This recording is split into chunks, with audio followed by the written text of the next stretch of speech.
All right. Thanks everybody for joining us today. Um, my name is Corey Sloan, and we are going to be talking about universal design principles and ADA requirements today in this Access and Usability series. This is the second in our series of six. So thank you for joining us today. A little bit of why we're doing this series.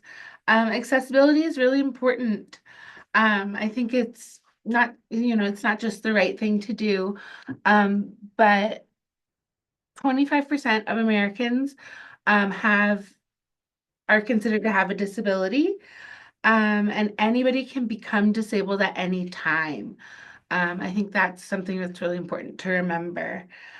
I'll also preface this whole conversation today with it's easier to start with something accessible than it is to build accessibility into it later. So whether we're talking about buildings or whether we're talking about websites, it's easier from the start. So hopefully, um, this presentation will help everybody just think of these things a little more at the top of their mind. So that's one of our learning outcomes for this whole series, just to raise awareness about some barriers for people with disabilities, um, to connect people to ideas and resources that would improve library services for people with disabilities, and to encourage us to think about barriers that might exist in our libraries and brainstorm solutions. So use the chat today. Feel free to comment back and forth with each other. I think it's really helpful to learn from your peers. So um, I mentioned that this is right. Not only is this just the right thing to do, it's also tied to the library standards. Library standards serving the community. The number two, everyone has safe, comfortable, and convenient access to libraries and library services. And number three, everyone has access to updated and regularly maintained physical and digital library content and services. So just a reminder, this is on our standards that we fill out starting in May. Um, so I'll move forward. Make sure this is working. We've got three learning objectives specific to today. We'll learn about concepts and things to consider with our buildings and digital services. We'll learn about resources that can help with buildings and digital services. And like I said, brainstorm ideas to address either the building or digital services. So with that all said, um, we'll get going. The first thing I want to do, if you can all get out your phones, we have a fun Mentimeter. It'll run a little more smoothly than it did last time if you were here last time. So if you can just pull up this QR code, um, I will then pull up the results to a word cloud. The word cloud is what do you think of when you hear accessibility? So hopefully you all are seeing that right now. And now I'll pull up the results. This is what we're seeing.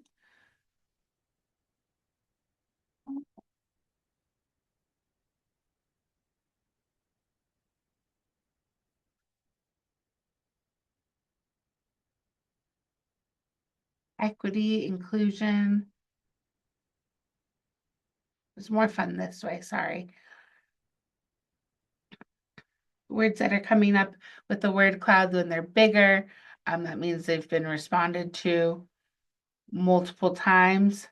So equity, inclusion, wheelchairs, access for all, equitability, disability, access for all, ADA, ease of access, community, opportunity, made available to everyone, limitations, disability. Cool. I think it's cool to see what everybody says. So thank you, everybody who joined. It's like 18 people participated in this. We'll come back to this again at the end. So if you kind of remember what this looks like right now, we'll come back to this Mentimeter and we'll see what it looks like at the end. But I think that was really, um, thank you for participating. So I'll go back now. Mentimeter results are over. We just went through that. So what is accessibility, right? That's what we're going to talk about today. Thanks. 1 second. Oh, I'm so sorry. I don't know what I just did. My mistake. Oh, switch screens. Sorry, you guys. What is accessibility moving forward? Definition from Merriam-Webster. Um, it's capable of being reached, it's capable of being used or seen, it's capable of being understood or appreciated, capable of being influenced, or today, what we're specifically focusing on, easily used or accessed by people with disabilities, adapted for use by people with disabilities. That's the definition that we're kind of working with when we're talking about accessibility today. Um, you might be here because you're interested in learning more about universal design. So universal design is something I learned about in the last year that really struck me. Um, and it's just a really interesting philosophy and way of thinking that I think changes the way you think about accessibility. So I wanted to spend some time going over that today. This man in this photograph is Ron Mace. He is who's known as like the father of universal design. Universal design is design that is usable by all people to the greatest extent possible without the need for adaptation or specialized design.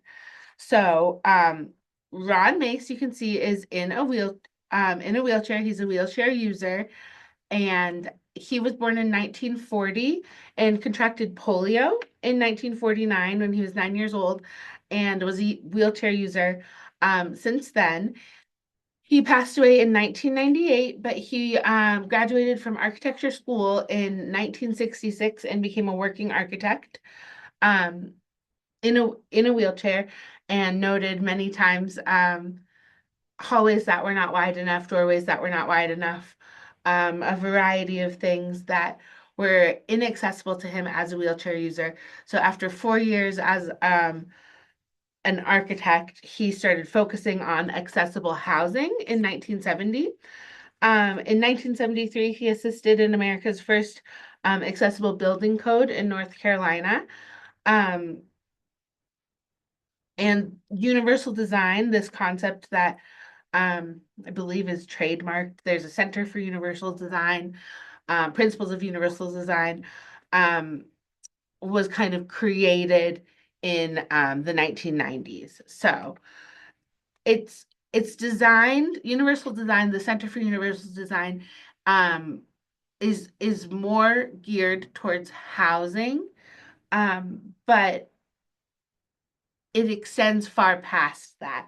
Um, so in I just wanted to make that known. Um, some of the examples um, that were easier to find were housing related, but not all of them. So um, I also wanted to say before I get too far into this, the language that we use matters. I'm one person. I'm doing my best to use inclusive person first language, saying things like person with a disability, or using identity first language like an autistic person, um, and using terms like a wheelchair user and not wheelchair bound, because the term bound suggests limitations. There's a lot more in that inclusivity focused language that I am not an expert on, but I am learning. I just wanted to bring the awareness to that, that the language that we use matters. And it is just something I wanted to make a comment on. So if I seem to stumble over some words there, um, I'm trying. So, back to universal design. These principles, like I said, were created in 1997 at North Carolina State University. Um, they can be applied to existing design or guide a design process, and they can be used for education, like today. So, the 7 principles of universal design, like I've mentioned, I'll go into each one with more detail. but we have equitable use as number 1, flexibility in use in the center is number 2, simple and intuitive in use, number 3, perceptible information, number 4, tolerance for error, number 5, which is one of my favorites, low physical effort, number 6, and size and space for approach and use as number 7. So we'll get into it, starting with number 1, equitable use.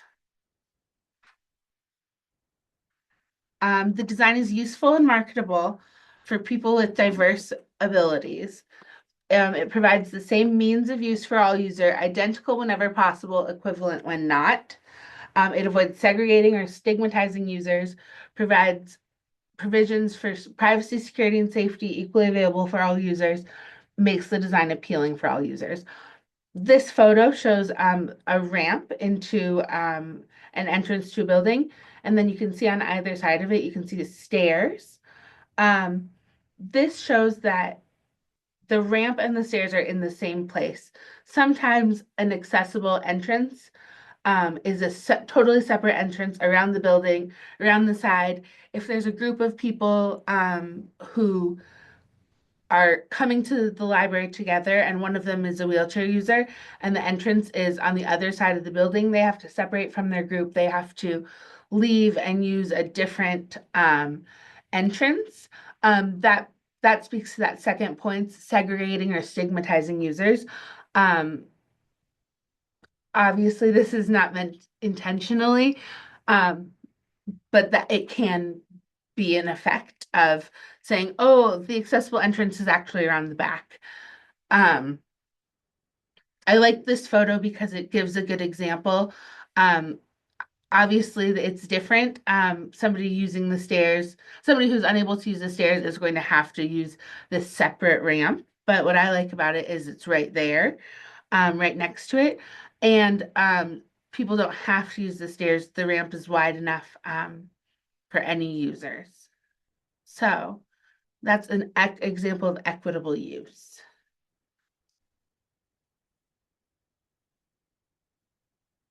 Plus, it's appealing, but that's just the shrubbery. The next principle we have is flexibility in use. So the design provides and accommodates a wide range of individuals' preferences and abilities, provides choice in the method of use. It can accommodate right or left-handed access or use.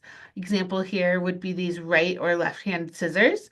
A traditional pair of scissors works for right-handed people, predominantly.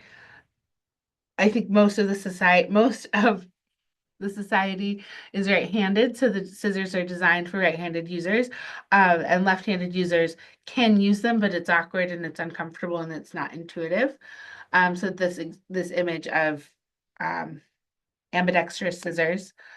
The design would also facilitate the user's accuracy and precision and provide adaptability to the user's pace.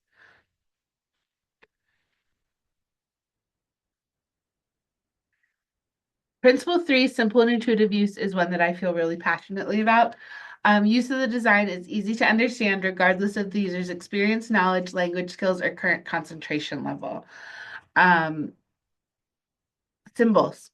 Symbols in replacement of language. I think this is really critical for signage, especially in libraries. A symbol, I think everybody in this webinar probably knows what this image on this slide is. It's universal. They call it Helvetica man and Helvetica woman, which I just learned. The woman wears a little skirt, but it's the restroom symbol. So it eliminates unnecessary complexity. If you're consistent with user expectation and intuition, using the Helvetica man, you see him rolling in a wheelchair as a wheelchair user on parking spaces and on signs, wearing oh my gosh, Sarah, it's not a skirt, it's a cape. That is such a good point in the chat there. Helvetica woman wears a cape, Helvetica man wears his suit.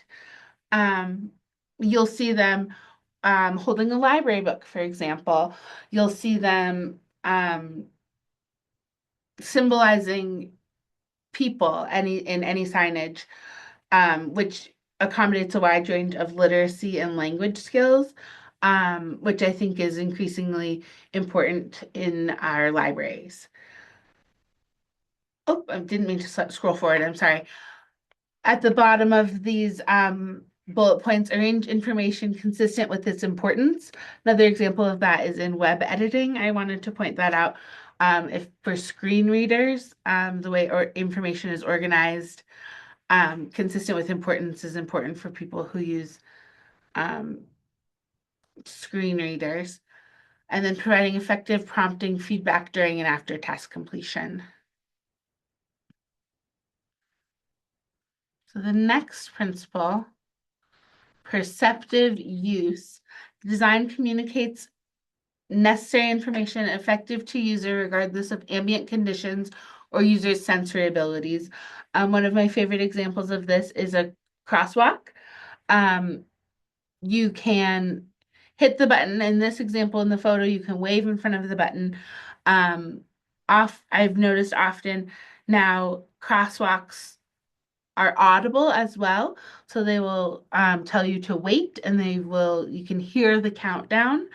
I've seen examples of other crossings of flashing lights to make more obvious to people who do not have who are hard of hearing.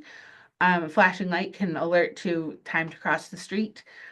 So it's using different pictorial modes, using different modes, pictorial, verbal, tactile, for redundant presentation of essential information, provides adequate contrast between essential information and surroundings, maximizes legibility of essential information, differentiates elements in ways that can be described.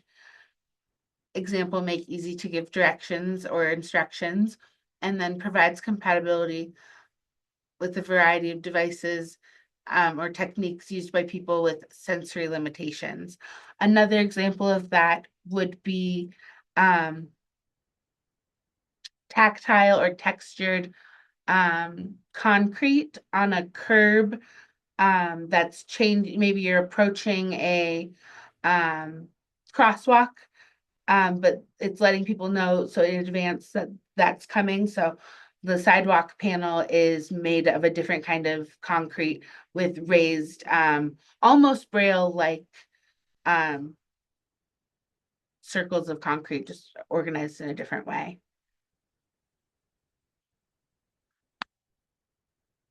Perceptive use.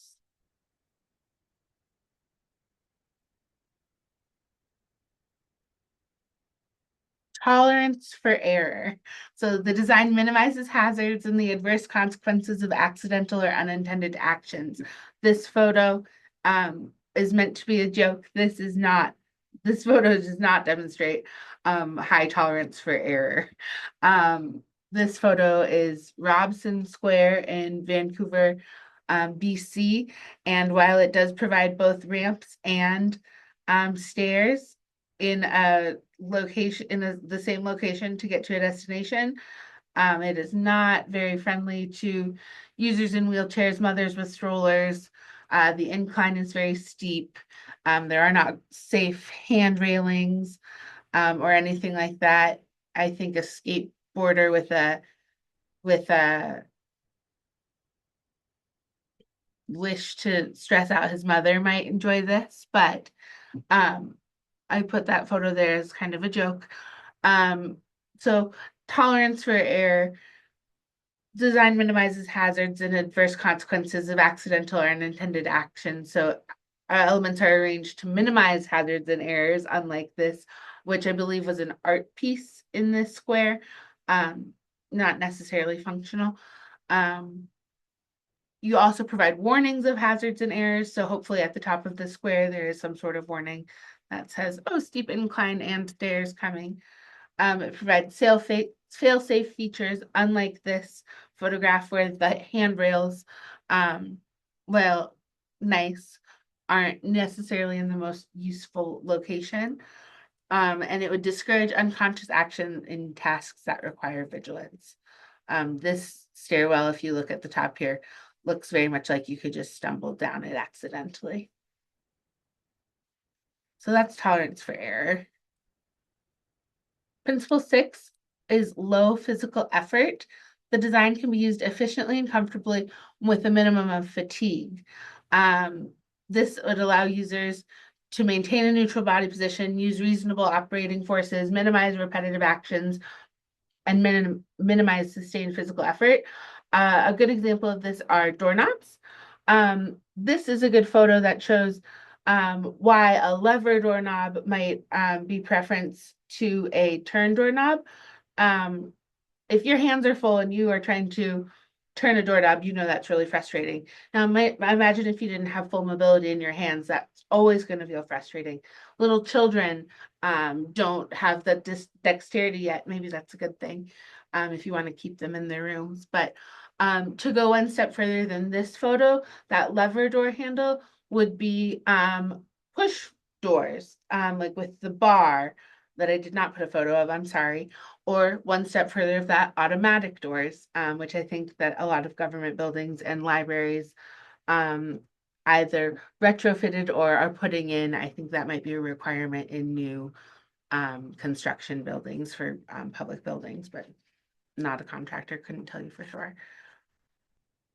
But doorknobs are a good example of low physical effort as something to be considering when designing with universal design principles in mind. And then the seventh principle is size and space for approach and use. The photo here is of a reception desk with multiple different heights and multiple different depths. So somebody who is using a wheelchair would be able to speak with somebody without looking up or having the person looking down at them. Or somebody who is standing has that same ability. And the appropriate size and space is provided for approach, reach, manipulation, and use regardless of users' body size, posture, or mobility. Provides a clear sight line to important elements for any seated or standing user. Makes reach of all components comfortable for any seated or standing user. Accommodation, variations in hand and grip size for anything that would need that, and providing adequate space for the use of assisted devices or personal assistance if needed. I think a common place that libraries see this, obviously, it would be service points, but it's also computer usage in the computer space. So I said we were going to talk about ADA and universal design, and we'll talk about them a little bit together. So the ADA, I'm going to give the most brief history. I'm not a historian. I'm also not a lawyer. ADA was signed into law in 1990, went into effect in 1992. There had been disability rights work organized in the 1980s.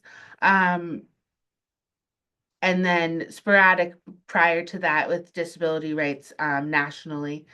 The most recent modification and legal ruling for the ADA came in 2024 regarding digital components, which is web accessibility, which the timeline for that is coming up in April. So that's why you're here. No, that's not why you're here. So that's a very brief history of the ADA. There are three main components to the ADA. I'm going to take a sip of my drink, hydrate, and then get into it. Title I, equal employment opportunity for individuals with disabilities. Title II, which is what we're going to focus more on today, non-discrimination on the basis of disability in state and local government services. And then Title III, non-discrimination on the basis of disability by public accommodations and in commercial facilities. Libraries are almost always state and local government services. I believe that in the context of the law, even library districts would fall under Title II. So thanks everybody for complying with the ADA. What is Title II? It requires state and local government to give people with disabilities an equal opportunity to benefit from programs, services, and activities. They People with disabilities can't be denied the chance to participate or made to participate in separate programs that are different from the ones that are available to people with who do not have disabilities. So there's a lot of information on government website about the ADA and Title II, and any changes and rulings that have been made. I got most of this information from that resource, which we have linked at the end. I also wanted to point out we have a really great regional Rocky Mountain ADA Center. They offer trainings. They'll be doing a training with us later this in this series on service animals. Um, but it can be complex, so I just wanted to point that out. Um, just read it, understand it, do the best that everybody can. Must give people with disabilities equal opportunity to benefit. Um,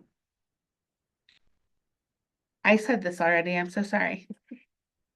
There are more specifics to Title II.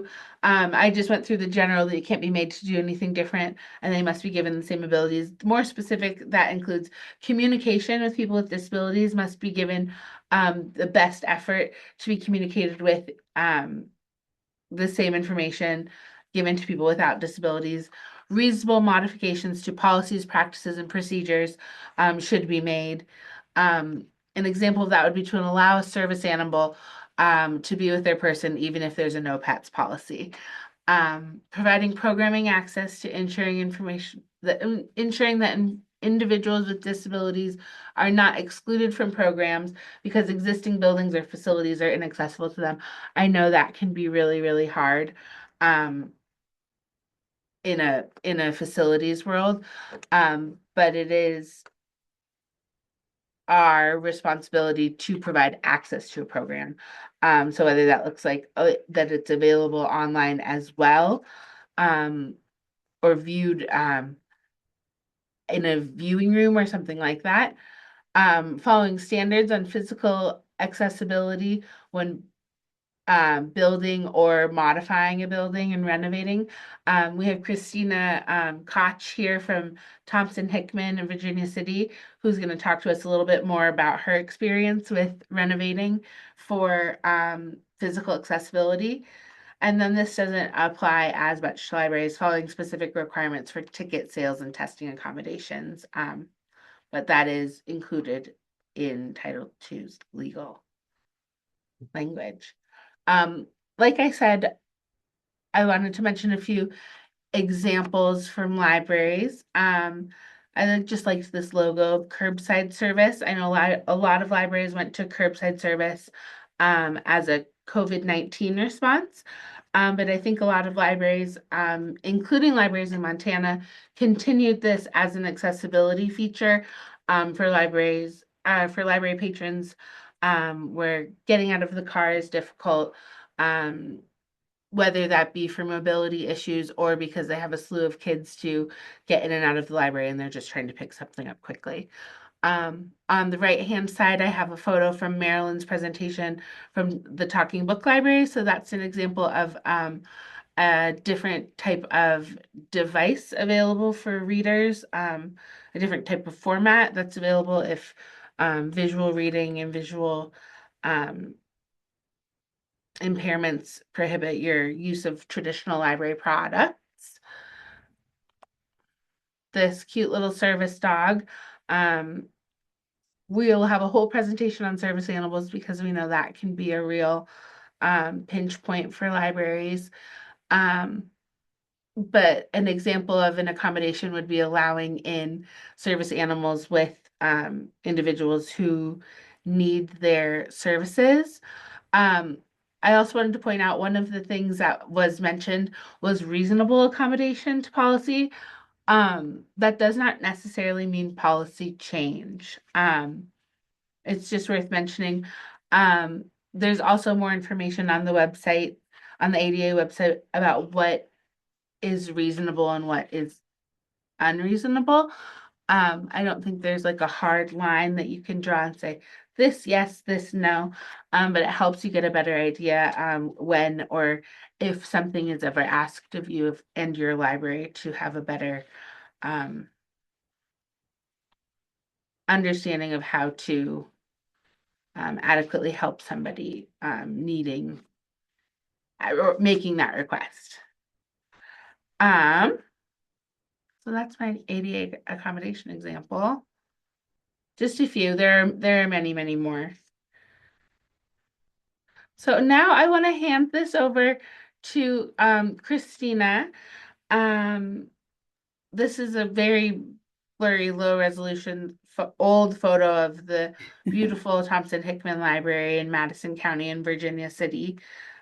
Christina, if you want to share and speak for a little bit, we'll come back to me at the end. We'll go through ADA versus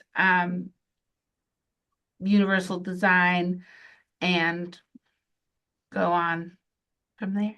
Okay, sounds good. And share. Okay, can you see my slides now? We can. Good. And can you see my cursor? We can. Okay, just making sure. Like I told Corey, I talk with my hands, so I need my cursor to point stuff out while I'm talking. All right, so as she said, my name is Christina Koch, and I'm the director of the Thompson-Hickman Madison County Library, which is in Virginia City, Montana. So this is our beautiful library. The part on the left, where my cursor is right now, was built in 1918. It was built to be a library on the top floor and a museum on the bottom floor, which you can't see because this building is on a hill. The part on the right, where my cursor is now, is an addition that we built onto the library in 2015. So here is the view from the highway. That's the addition right there. And this top floor is the library. And you can see the bottom floor of the museum and the hillside. So the building is right here on this Google image. This is the highway, and then this is Idaho Street. So it's a beautiful, gorgeous, historic building, but it is very difficult to get to. So the museum cannot be accessed without going up a staircase here, a walkway, a staircase here, a little walkway, and stairs up into the front door. Or by going into the library and going down a circular staircase into the museum. So there's no way to get to the museum without ascending or descending stairs. Excuse me. And the library is just as difficult to access. So this photo over here on the right shows Idaho Street. So there's a little staircase there, little walkway staircase, long walkway that curves around, and then another staircase that comes down to the front door of the library. So excuse me, we've always known that it's difficult to get to this building.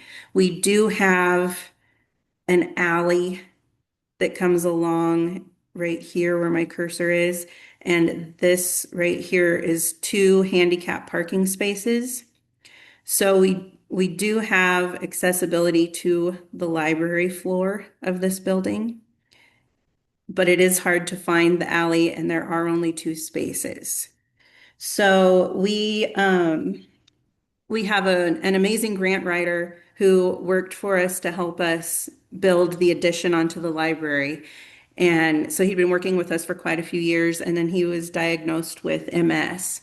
And he brought this up to the library board and said, you know, this is an issue all over Virginia City because it's an old historic town and it's in the middle of the hills. So it's not ADA friendly at all.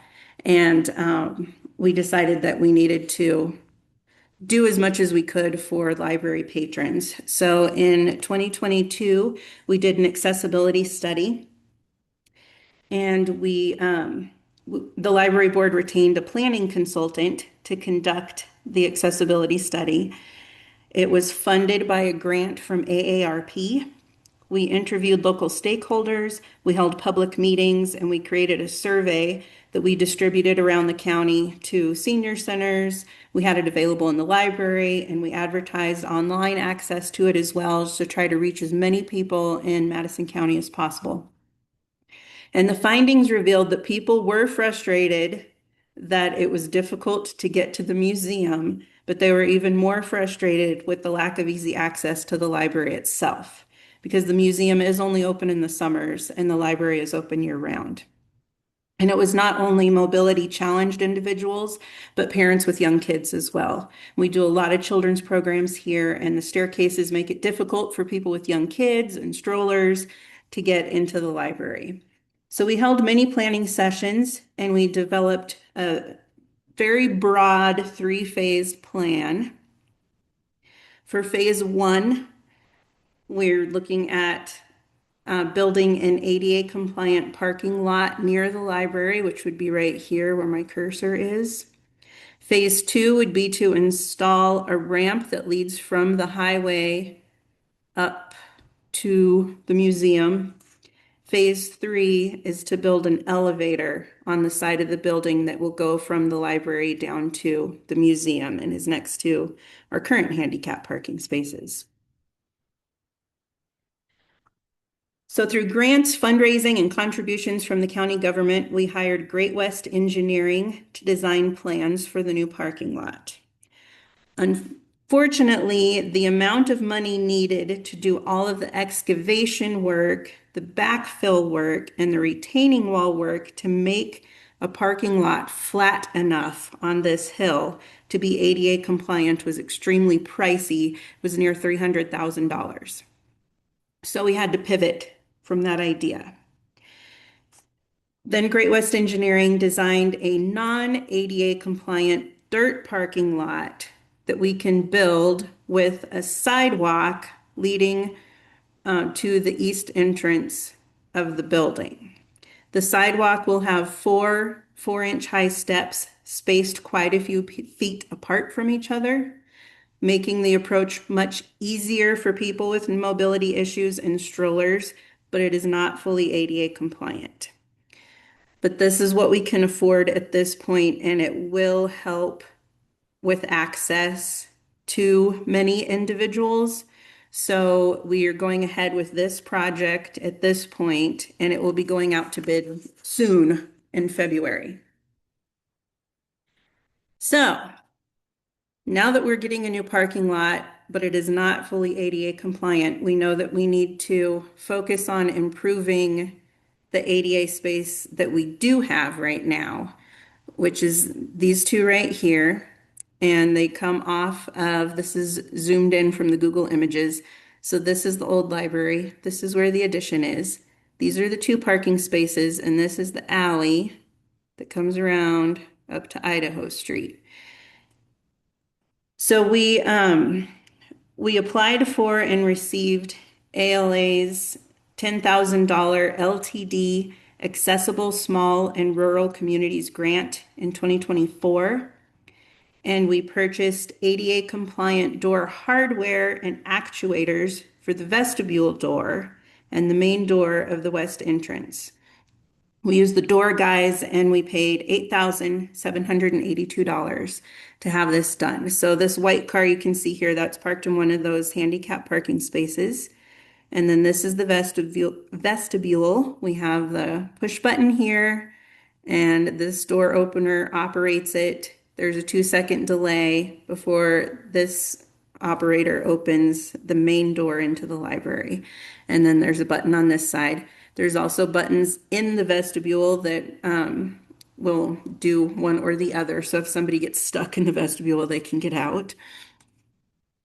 And then we also had to do signage. So we knew if we're going to work on this area as being our main handicap area, we need to do signs. So with the remaining funds from that grant, we purchased 3 signs directing people to the handicap easy access area.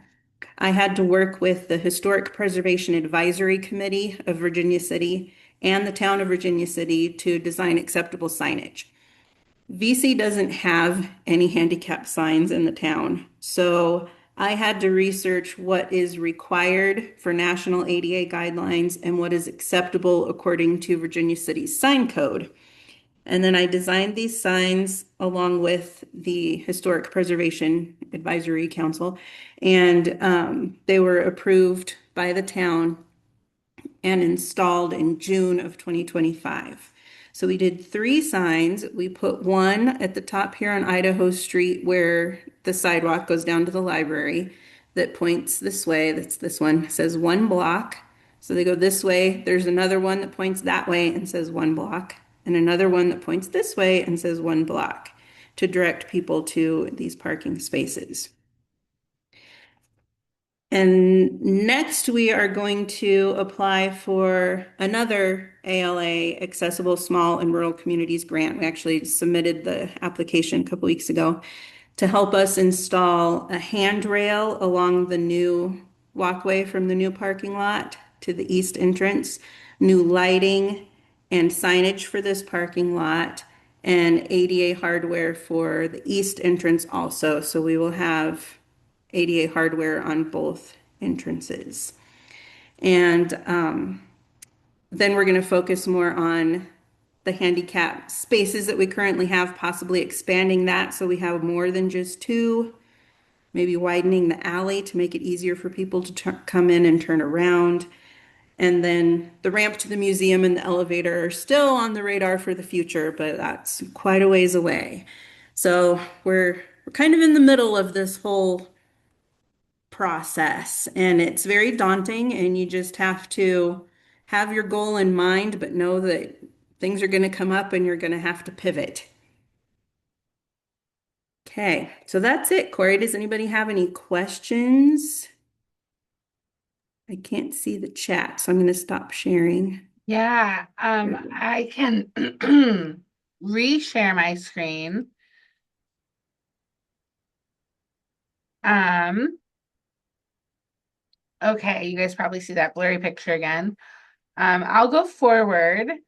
We will take questions. So if people have questions, they can start typing them in the chat. Um, I wanted to go back to the Mentimeter on accessibility, what that means when you hear about it, to see if anybody felt like anything changed. Um, so if you want to pull this back up, I'll talk for a minute, and then I'll pull up the results on why I really like universal design. Um, it's really for everybody. It's not just for people who require a medical diagnosis of a disability. Um, while the ADA is wonderful and so appreciated and does so much, um, it really just focuses on minimum requirements. Um, and like I mentioned, it does like require a diagnosis of certain things in order to get an accommodation. And accommodations are wonderful, but if there didn't have to be, I think universal design thinks about design in a way that doesn't require accommodations because it's easily used by um, anyone and everyone, regardless of age or ability or status, etc. Um, that said, there's always going to be need for a specialized design that for target users for certain things that just cannot be made universal. But anyway, let's just talk about that for a second. Let me pull up those results now, see if anything changed.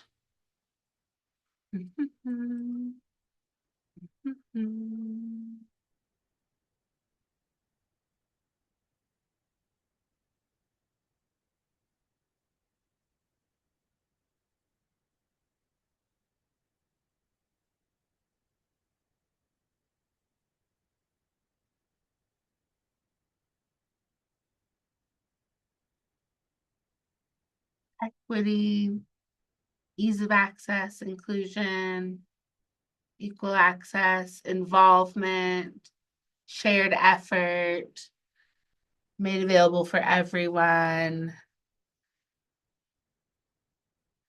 Cool. It's cool to see these change in real time. Community and care, I see that on there.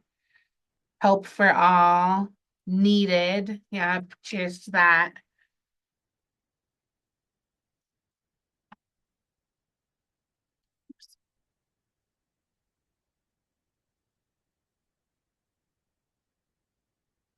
Lily's put some really helpful some links in the chat. I am going to be pulling up our evaluation survey if you all wouldn't be so kind as to fill that out for us. Cool. I don't know. I saw this in another presentation where they did a Mentimeter before and after to see if anything changed in what they thought about. So cool. Thank you guys for participating there. Um, I'll keep going forward. Mentimeter results we just did. Here's that evaluation survey Kool-Aid dropped in the chat as well. We love to hear from you. We love data and to know how we're doing. Um, I'm happy to talk with people and answer some questions. I did want to leave some time for that. And looks like we do have actually um, some time. So, Corey, Mary had a question that Christina kind of responded to, but Christina, I didn't know if you wanted to speak a little bit more about parking and kind of that how that looks in response to Mary's question, basically. Sure. So Mary asked how far away from the front door our handicap parking is. And ours is about probably about 2 car lengths away. Not very good at judging distance, but about 2 car lengths away. So it's pretty close to our front door. I don't know what the code calls for as far as distance, but she said theirs is pretty far away, and their landlord is now saying that people can't park in front of the building. So, yeah, if we had been able to go ahead with our ADA compliant parking lot, it would have been farther for people to travel to get in. But so this one, the one that we have now is closer. It's just a whole nother big can of worms, but we're going to work on that. Yeah, we're trying to it's just hard because this space was grandfathered in, so and it's on a hill, and there's a lot of challenge that comes in trying to figure out how to make space flat for cars to park. And I think this new parking lot we're going to get, even though it won't be ADA compliant, will definitely be helpful for people who are mobility challenged but can do the four little 4-inch stairs, and people with strollers because wheels can still roll over those. So yeah, I've learned a lot about this through this whole process, and I'm still learning, and I don't know what other worms we will find along the way, but I know it's not going to be smooth. um, there are a couple questions about web and digital accessibility. I can speak a little bit to that. I put in the chat, and I think Colette did as well, the new rule on accessibility of web content and mobile apps. So I believe that the mobile apps we use, like Montana Library to Go and Libby, have that built in as an exterior, as a product that we pay for. Um, as far as web accessibility, um, so there's two things to Denise's question. The WCAG, I can drop the link for. That's the standards, web content accessibility guidelines, and then 2.1 AA is the level of standards. That is the standard. 2.1 is the version that they're on. AA is the standard that they're holding local government to. That's that ruling that I mentioned from 2024 that comes into effect in April. PDF is separate for website, but if you upload a lot of PDFs to your website, um, you would need, you can run a checker on it depending on how you made it. Um, does that answer your question? I don't have off the top of my head like some PDF checkers that you can install, but if you use Adobe software, they already run them. They have that built in that you can run. There's a lot going on in the chat right now. And Corey, I'll put together some additional links for Sure, the PDF checkers and those sorts of things. Um, cool. maybe we can As dig into it a little bit more in a future webinar. Sure. I know that there are people on here. There's a variety of different websites for Montana libraries. Some people do it themselves. Some people are part of their city or county website. Different softwares that host it.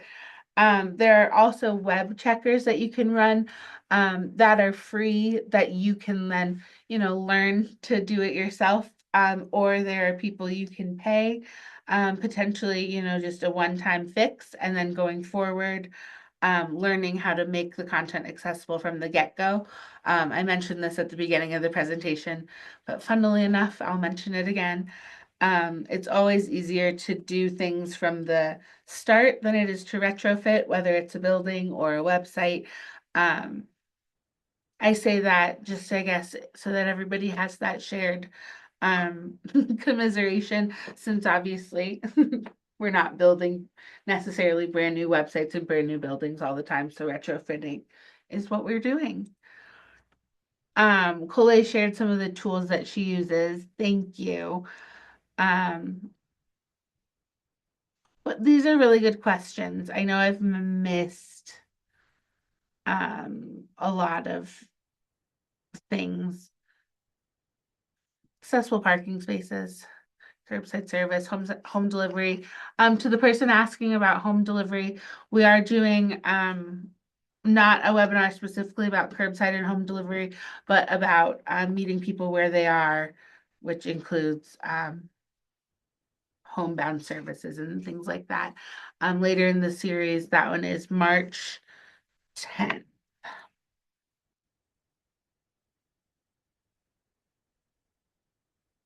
We do not currently have a planned class specifically on website accessibility. But I think we can pull together some resources to share and see if we see what our capacity is there. Um,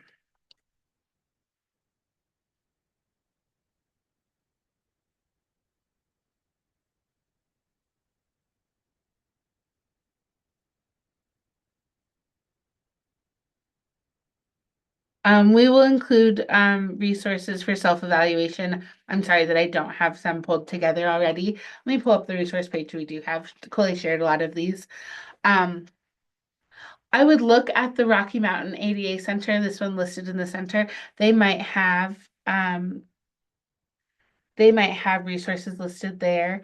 But in the Aspen event, after this event, uh, check maybe tomorrow or so, we'll have some resources available. In addition to the summary of this, the video recording from this presentation, um, etc. Thank you. Um, I know I've missed questions, but is there are there other questions in here? Announcement about Twin Bridges having a gathering this Saturday in honor of Brenda, former library director. They named their new book drop after her. Colette coming in brilliantly with more resources on YouTube on accessibility basics, focusing on the website. That's really big. There's just a lot to it. When I say it's really big, it's not scary. It's just a lot, and I am by no means a coding expert.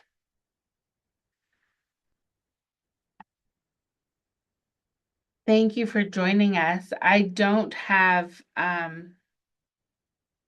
much else to say. I've got these resources shared, and I will also share my contact information.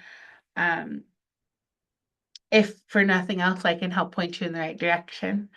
Um, and Christina, I did not include your contact information because I did not know if you'd like that shared, but we are happy to connect you with Christina as well for live specific questions about the grant experience, etc. Um, she's sharing her information in the chat. Great, thank you so much.